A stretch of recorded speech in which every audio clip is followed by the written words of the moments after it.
So I'm Angus Martin. I'm one of the founders here at Better Day Farms. Sarah Martin, she works here as one of our biologists. We also have Mike Feely here. He's also one of the founders, and then Caleb Feely, who's our greenhouse manager. So you'll hopefully see all four of us today. So if you have any questions, it's either me or Sarah. But we're Better Day Farms. We were started March of last year.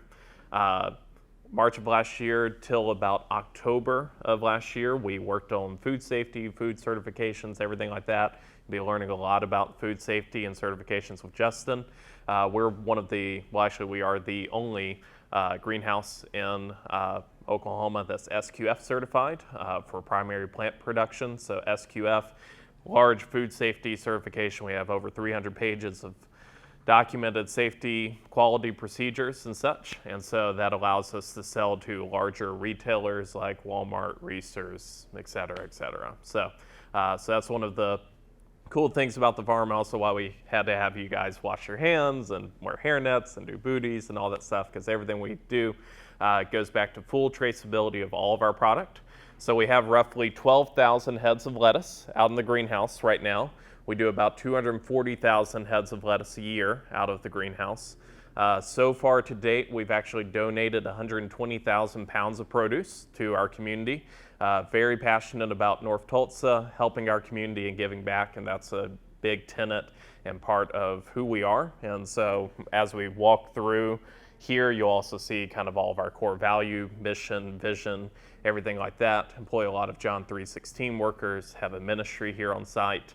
And I could keep going back and forth about how we help our community. But I know a lot of you guys are passionate, care about that, but you also want to know how do we grow 240,000 heads of lettuce a year. So starting on that is everything starts here in our germination chamber. How many of you guys know what hydroponics is? Everybody, for the most part? Okay. I'll give you the dumbed down version of it then. So everything that we grow is grown without soil. It's all water based. So we actually only use 10% of the water that traditional outdoor agriculture uses.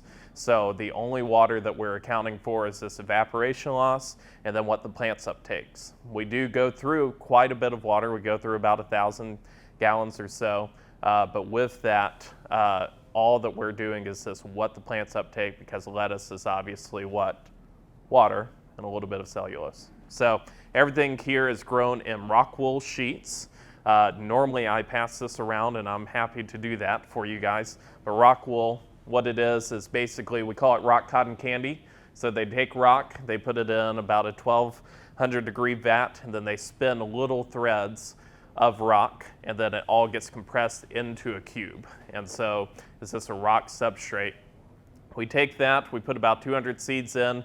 Caleb, who's here in the back, Caleb will come over and he'll do all the seeding. He puts about 3,000 seeds or so into the rock wool. We have a vacuum seeder. Then it goes into our germination chamber.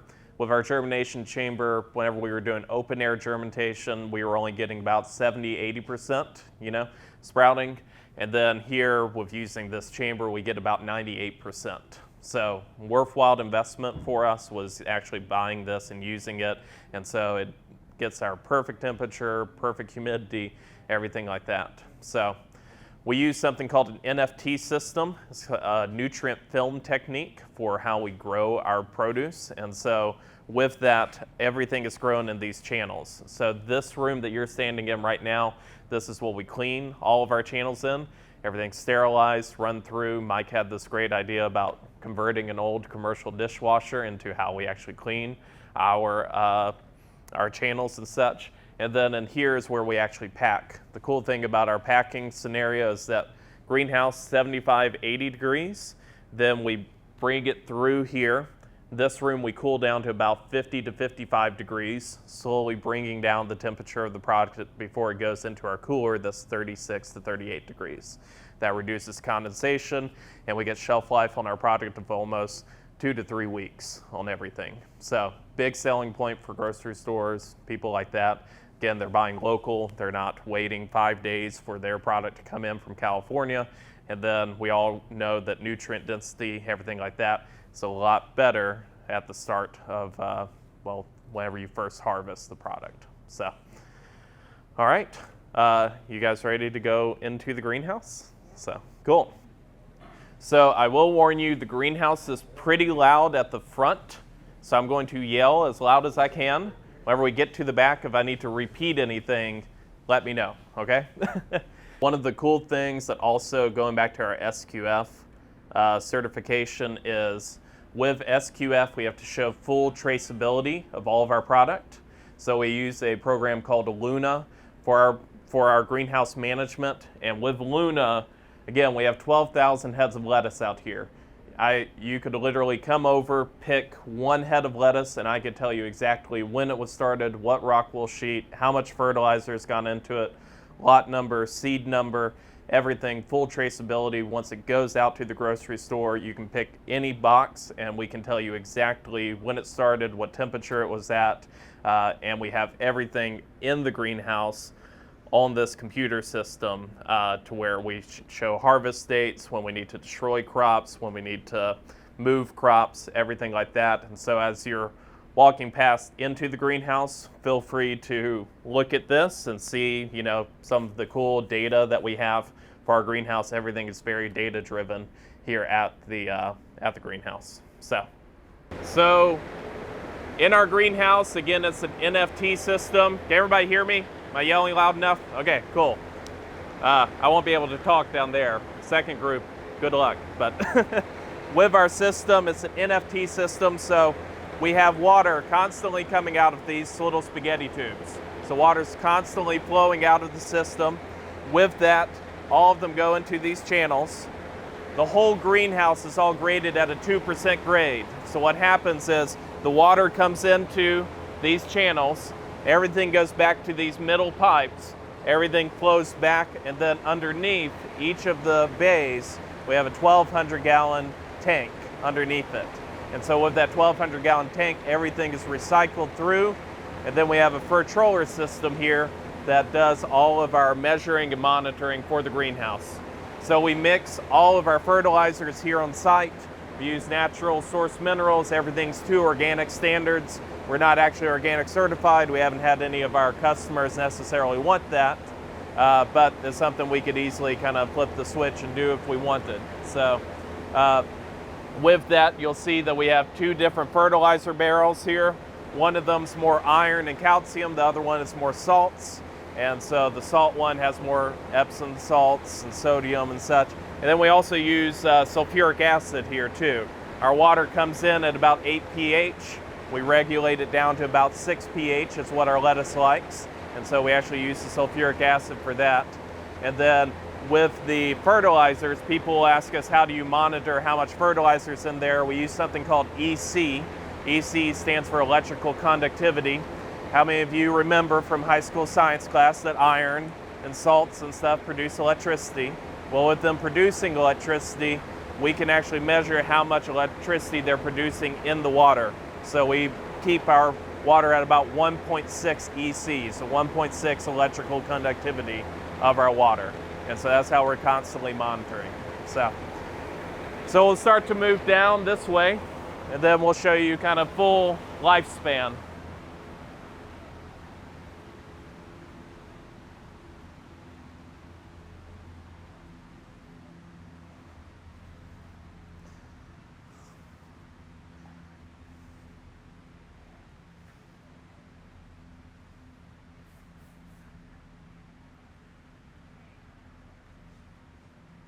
We do have a biologist here on staff, that's Sarah.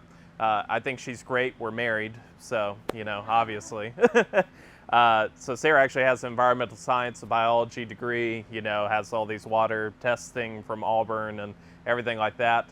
My background is mental health care, and so I know nothing about actually growing crops. And so with that, Mike and I, we decided we needed something simpler to basically educate ourselves and know how our production is growing. So all of our seeds start here in the nursery. You remember we have that germination chamber. They stay in there for 2 days, then they come out here to the nursery section. Then they move over to teenagers. Then they move to adults. And then we don't talk about what happens after adulthood for them. So with that, the teenagers, if you look, they're actually very closely spaced together. So all of these are closely spaced, and then if you look at the adults, you'll notice they're about 4 inches spaced apart. By doing it this way, we fit about 30% more into our greenhouse. It can produce about 30% more lettuce and crops out of the whole system. So we partner with John 3:16 for a lot of workers and such, and so you'll actually notice, well, he left me, Dodie. Dodie's one of our main guys, and so we use a lot of John 3:16 because it works out perfect for them. We don't need somebody out here moving and harvesting lettuce all the time, but we can use the part-time labor of the guys as they're in active recovery and getting, free. So people ask us all the time about pest mitigation and also cooling and heating of the greenhouse. If you look behind you, there's about an 8-foot insect netting behind this cooling wall. So if you kind of look up and over, there's some insect netting. So with the insect netting, it's about 8 microns thin. And so with it being that thin, no insects can get into the greenhouse at all, except for the larvae of thrips. So thrips can't get in, but they can have babies, and the babies are small enough to actually get through our insect netting. So every summer we deal with that. We use a lot of biological controls. Last year I got to buy 80,000 mites. Didn't think that would ever be in my shopping list, but we got 80,000 mites, put them here in the greenhouse. Mites go in, they eat the thrips and everything. We also use a lot of, again, organic plant protection products. We aren't using any pesticides or herbicides on any of our crops. But the plant protection products, those are normally kind of like soap almost. And so the soap goes onto the lettuce, and then the soap obviously suffocates any insects or any pest problems we might have. So heating and cooling of the greenhouse, again, it's a greenhouse, so we have to regulate air movement throughout. It's just like in life, if you don't have any trials and troubles, you're never going to become stronger. So we have all these jet tubes and air that's pushed into all the lettuce, and so you can actually look underneath each of these. We have jet tubes going through, and that literally creates tension for the plants and for the product, and then that creates a stronger, healthier plant and gives you that desirable crunch that you want out of lettuce. So, yes? So the mites Hold on 1 second. So for video, yes. If anyone asks you a question, can you restate what their question was for the audience? Yeah, sure. We don't hear what she's saying. So yeah, for say sure. someone asked me or something like that, and so somebody asked, how do we get the mites off the lettuce? The mites only live for a few days, so actually they will die. And then normally they'll fall off, and then also while we're packaging the product, those are very easy. We just pick them up and you do that, and then you have no mites, and then you put it into the container. Most of them, ironically, they fall off as we're harvesting these channels. So, yeah. Any other questions? I normally don't do this good of a job. Somebody has to have a question. So, Who are your main customers? main customers, we're actually looking right now for customers. We've been in talks with GoFresh, FreshPoint, AWG, Walmart, and so right now we're very community focused. We want our product to go into the hands of our community and go into the people that we want to impact here, which is mainly North Tulsa. So that's again why we've donated 120,000 heads of lettuce so far through the Oasis projects, OLAC, Osage, and we do have a great partnership with the food bank, which I think you guys will be hearing from on Wednesday. But right now we're actually still shopping around. We're picky, they're not picky, and so we just want to make sure it's going to the right people. So if you know of anybody, let us know. So, yes, sir. Do we stay in Oklahoma? Sell in Oklahoma. Yes, we only want to sell in Oklahoma and only want to sell in the Tulsa area if possible. We're okay with Oklahoma City. We obviously don't like them as much, but I'm saying that as a Tulsan, So. Are you looking to do anything different from lettuce, or you just want to stay on lettuce? Yeah, so right now we're actually shifting the question that was asked, sorry, I'm not used to this, is do we grow anything but lettuce, or are we shifting to anything but lettuce? If you guys saw at the start of the greenhouse, we had a lot of basil growing and some mint along with some romaine lettuce, and so we're actually shifting half of the greenhouse to basil and mint. So actually in talking with a lot of our purchasers, that's a big need and desire of them is basil and mint. But that also goes back to a lot of different plant science and reconfiguring. So it's really fun for Sarah. So, yeah. Any other questions? Okay, great. I'm here afterwards. I know you have another one too, but Justin will teach you more about food safety programs and different things, and then feel free to take photos, anything like that on the way out. And and then our website is betterdayfarms.com, so feel free to contact me afterwards if you need anything. Okay? Welcome. This right here is the finishing room for the farm. So this is where they actually cut the heads of lettuce off and then and package it, put it in boxes, put it in their storage cooler over here, and that's their dock right there, is loaded out in trucks. So about coolers, so when a lot of coolers have a problem with condensation. So you'll get condensation on the ceiling, especially the condensers, the unit that has the fans and all the cooling units on there.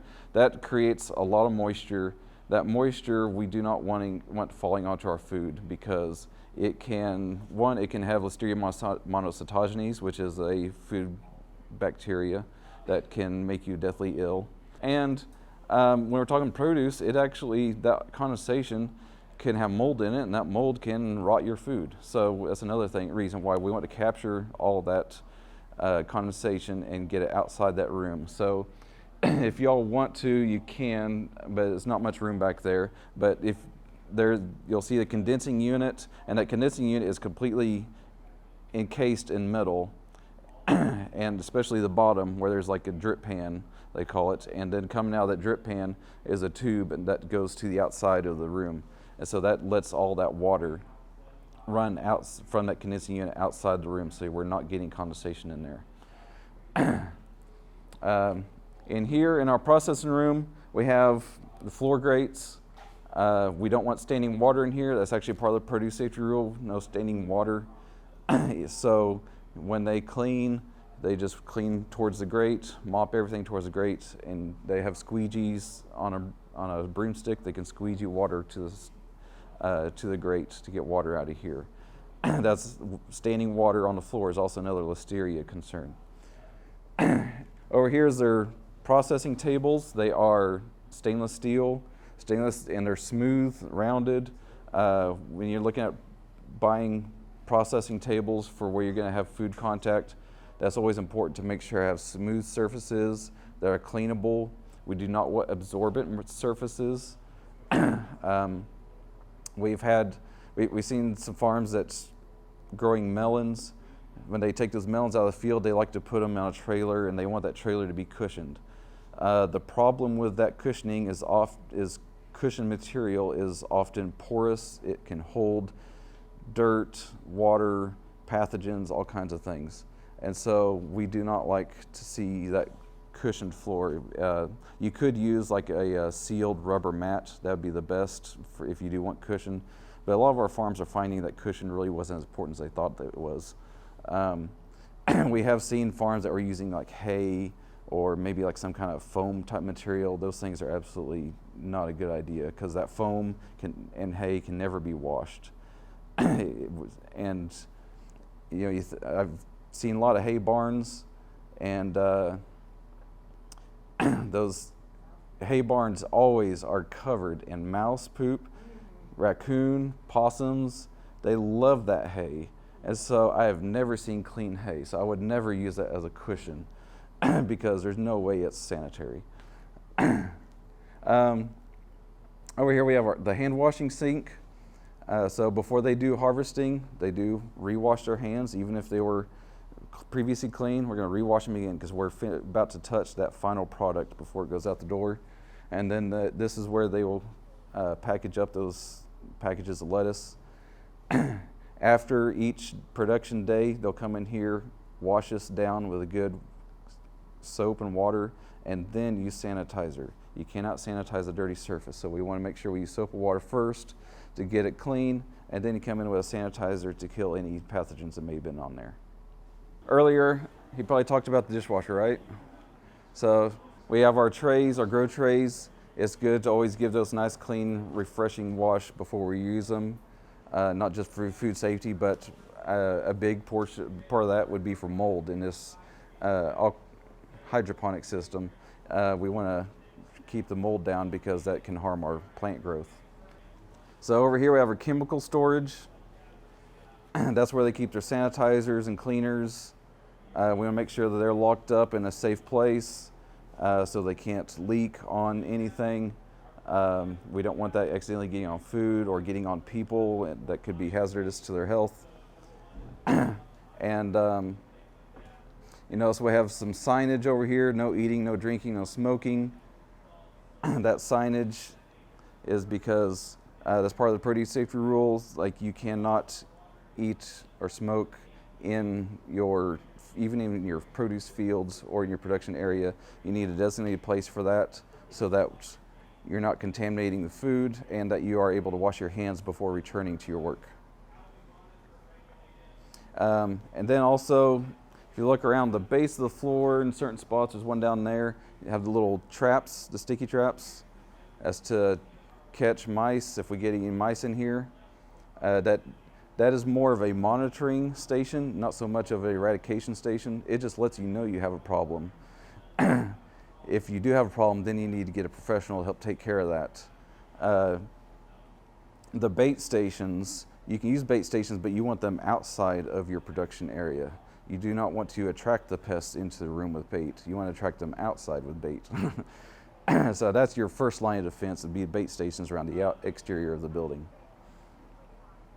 And then over here they have their training room. Training is very important for your employees. You need to make sure that before a worker starts working on your farm, and at least once a year after that, sometimes more often if you're having problems, they need to relearn things. You need to teach them basics of food safety, and you must teach them how to do their specific job. Because if they don't know what to do, if you don't teach them how to do exactly how you want them to do their job, then you're going to have mistakes made. And a big place where you don't want mistakes is your chemicals. So these chemicals are high concentrations. They can be hazardous to people. When we are making sanitizer for cleaning surfaces like this, we want to follow the manufacturer's directions on that bottle, because I admit, when I was younger, I used to think higher concentration of everything's got to be better. If a little bit will make it clean, a little bit will make it a whole lot cleaner. Well, we learned that's not really the case. It's actually quite important. You have to follow the directions and use the specific percent or ppm of that chemical that they require. One reason is because some bacteria can actually go in defensive mode when it is in contact with a high concentration of that sanitizer, and actually protect itself from dying. Some chemicals often use pH, and that pH, if you get that pH too far off, then that can affect how effective that sanitizer is. And what else do we talk about? Keep hoses up on a wall. A big reason for that is backflow prevention.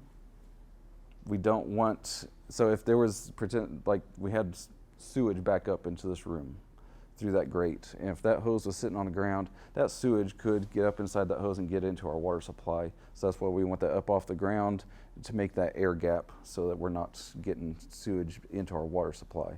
And speaking of water supplies, here I believe they are on a city water district. So the water they're using is certified clean and treated by the city. That is the best way of doing it, but it's also the most expensive way of using water on a farm. So the next best would be a well. Wells in Oklahoma are generally clean, but it's one of those things that you will want to test about once a year for generic E. coli, just to make sure that your well is clear.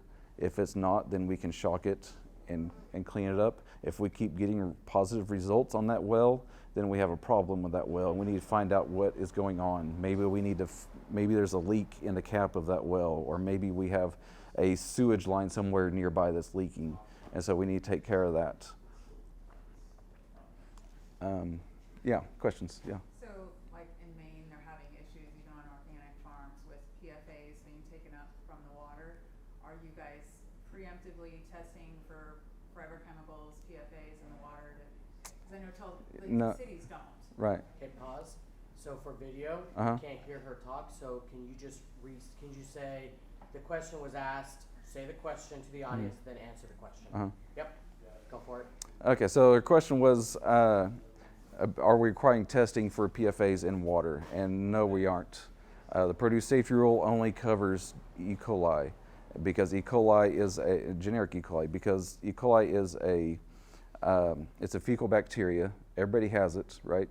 And so if we see a presence of it, then we know, hey, we probably have a sewage problem of some kind. The PFOAs,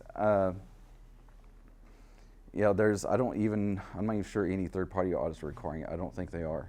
I don't think they're requiring it here in Oklahoma yet. Yeah. The FDA is starting to, It's, EPA, all of that. yeah, and the problem with that particular situation is that we don't know what to do with it once we have it. So, Oh, do you have the PFAS? yeah, I don't think there's any way we can clean it out. So it's, You can filter it. So I know a person that tested their well and Uh-huh. it was high, and they just use a Berkey filter, which is charcoal. Okay. And they tested it after the Berkey and it was clean.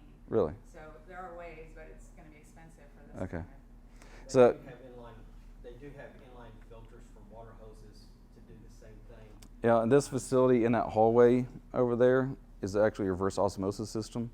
It's not up and running yet, but that is something they're working on.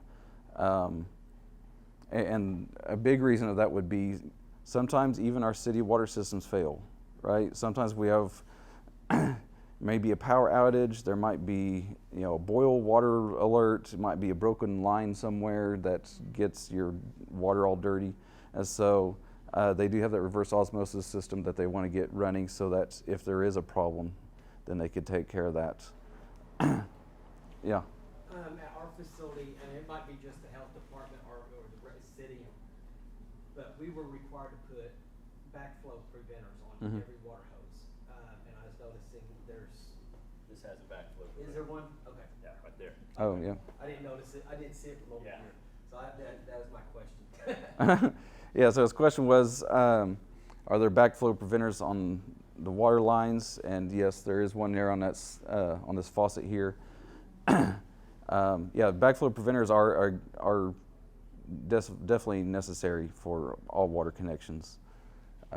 Some of that can be done with a water gap, an air gap. So like I said, keeping the end of that line not down within a few inches of where there may be standing water in the future. And then, yeah, they have special devices that can help prevent it from backing up. Any questions? Capacity of your reverse osmosis system. I have no idea. It's not my fault. I work for Oklahoma Department of Agriculture, and so I'm in charge of produce safety inspection for the state. And in our state, we only have 13 farms that are inspected because they're actually big enough to be inspected. Most of our farms are under $500,000 just selling directly to the consumer at farmers markets, and so they're exempt from produce safety rule. But with that, we still can come out to any size farm to do education. We want to make sure that you all are growing safe food. We want to do everything we can to prevent people from getting sick. And so please give us a call. We'll come out, we'll bring someone from OSU with us, and we'll just do a simple little tour of your farm, and we can give you pointers on how to improve produce safety on your farm. When we look at water, we look at backflow. Huh? The backflow preventers when we go down. Yeah, we'll look at backflow preventers and stuff, and we'll ask you about your water source. If it's city, you can still use pond water if you want, or it's just there's certain things you need to do before you use it. You cannot use here in a production facility for washing, hand washing, if you were to wash lettuce or any kind of produce, you cannot use that water for that. It can only be used for growing. Once you harvest that produce, and from harvest and everything after that, you have to use clean potable water. So you have to have either use city water or have a known clean well. So if they're under I should probably know this, if they're under $500,000 and you're not inspecting them, so can they sell at stores, or would they have to have like a farm store to sell at farmers markets? They can sell at store, but that's up to each store, each company. So this place here, they are wanting to sell to grocery stores and things like that. So they have gone through a third-party audit, because a lot of stores, even though we have the produce safety rule, a lot of stores still require even more, and so they require them to go through these third-party audits. So that's why you'll see things like a lot of signage around here, and a lot of things like our hair nets, our boot covers, things like that. Those are great, good agricultural practices, but they're not actually they're not required by us. They're required by third-party audits. Because the produce safety rule is written for pretty much any farm anywhere in the country of any size to be able to follow. And so third-party audits take you another step beyond. They look at the chemicals and stuff. We don't look at chemicals. We're just looking at bacteria contamination. So yeah, if you're wanting to sell to the stores, it just depends on the store that you're dealing with. As a very small farm, find those locally owned grocery stores, not your Walmarts, your Homelands. You might, if it's just that one local store manager, might get into there, but in generally they like to buy most of their produce through AWG. But yeah, there are some smaller locally owned grocery stores that might consider it. Harvesting knives. So we cut the head of lettuce off from the roots. Those knives need to be clean and sanitized. Even like maybe midway through the day we take a break, it's always a good idea to throw those into a bucket of sanitizer or stuff while we go on break, because we don't want them laying on something that might be dirty, because that's actually going to cut through the produce, and so anything that could be on that knife could get inside that produce, and there's no way you can wash that off. That's what makes produce so dangerous, is that we generally eat it raw. So there's no kill step. You can't cook it out. If you're not cooking, you're not going to kill it. And so your fresh lettuce, things like that, there's no kill step. We can wash it to help reduce the bacteria and of course get the dirt off of it, but that's not going to make it completely safe. And like you notice, we did not have a produce washing station in here. That's because that is not required. And in many cases, especially for small farms, we recommend you do not wash the produce. Of course, there are some produce that you will have to wash, like carrots, onions, things that were like in the ground are going to be dirty. People don't want to buy that. So yeah, for that, just do like a single pass rinse with a high pressure hose, that kind of thing. It's when you do a batch dunk of, let's say we have a whole bunch of lettuce, and one head of lettuce maybe had a bird dropping on it, and we didn't see it when we harvested it.